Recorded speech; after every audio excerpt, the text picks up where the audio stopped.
በሆነ ሰዓት ነብይ መሐመድ ሰለላሁ ዐለይሂ ወሰለም ሰሃባዎቻቸውን ሰብስበው እያወሩ ባሉበት ሰዓት ድምጻቸው ሰለለ፣ እንዲሁም ኃይላቸው በረድ አለ። በዚህ ሰዓት አቡ ጠልሃ አብሯቸው ነበርና ተረዳቸው። ምግብ አጥተው እንደሆነ ረባቸው እንደሆነ ተረዳና ብድግ ብሎ ወደ ቤቱ ሄደ። ኡሙ ሱለይምን የሚበላ ነገር ይኖርሻል እንዴ በማለት ጠየቃት። እሷም አንዲት የገብስ ቁራሽ ዳቦ እንዳለች ነገረችው። በዚህ ሰዓት አነስ ብኑ ማሊክን ላኩት። ረሱል ሰለላሁ ዐለይሂ ወሰለም ጋር አነስ ብኑ ማሊክ መጣ።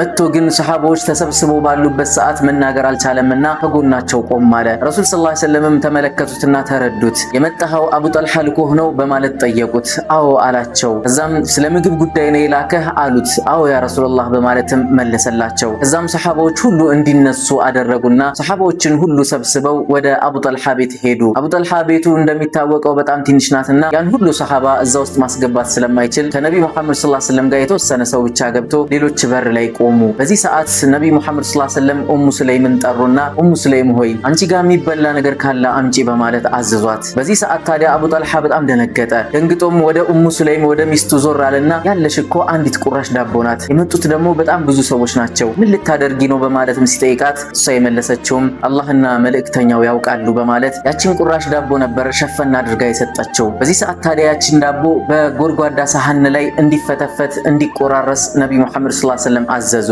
ይህን ተግባርም ኡሙ ሱለይም ተገበረችና መልሳ ሰጠቻቸው። በዚህ ሰዓት ረሱል ሰለላሁ ዐለይሂ ወሰለም ወደ አላህ ዞር ብለው ማድረግ ያለባቸውን ዱዓ አደረጉ። ከዛ በኋላ 10 ሰሃባዎች እዛ ቦታ እንዲገቡ ተደረጉ።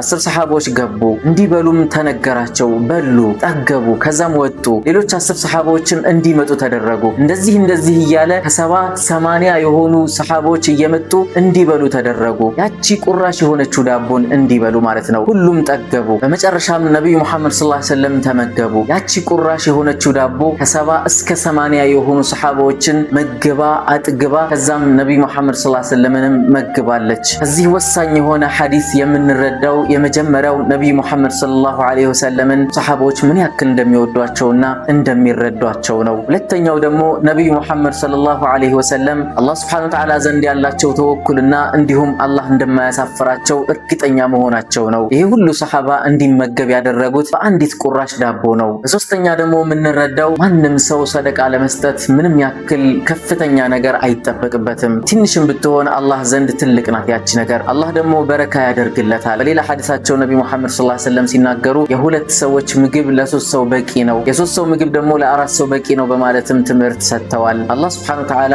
በረካውን በነብዩ መሐመድ ሰለላሁ ዐለይሂ ወሰለም ላይ አሳይቷል። ይህ ተአምራዊ የሆነ ሐዲስ ነው። በኦንላይን በታማኝነትና በሐቀኝነት እንደነዚህ አይነት ሽቶዎች ወደሚሸጡበት ቦታ ልጋብዛችሁ። ስማቸው ኤፍ ብራንድ ኮሌክሽን ይባላሉ። ተወዳጅና ኦሪጂናል የሆኑ ሽቶዎችን ስትፈልጉ ወደ ቴሌግራም ቻናላቸው ጎራ ማለት ትችላላችሁ። ሊንኩን እዚሁ ኮሜንት መስጫ ቦታ ላይ ታገኙታላችሁ። እነሱን በቀጥታ ማናገርም ከፈለጋችሁ እዚህ ላይ የምታዩትን ስልክ መጠቀም ትችላላችሁ። በጣም ኦሪጂናልና አሪፍ የሆኑ ሽቶዎች በጣም ብዙ አሏቸውና መርጣችሁ መግዛት ትችላላችሁ። ጋበዝኳችሁ። ሰላሙ አለይኩም ወራህመቱላሂ ወበረካቱሁ።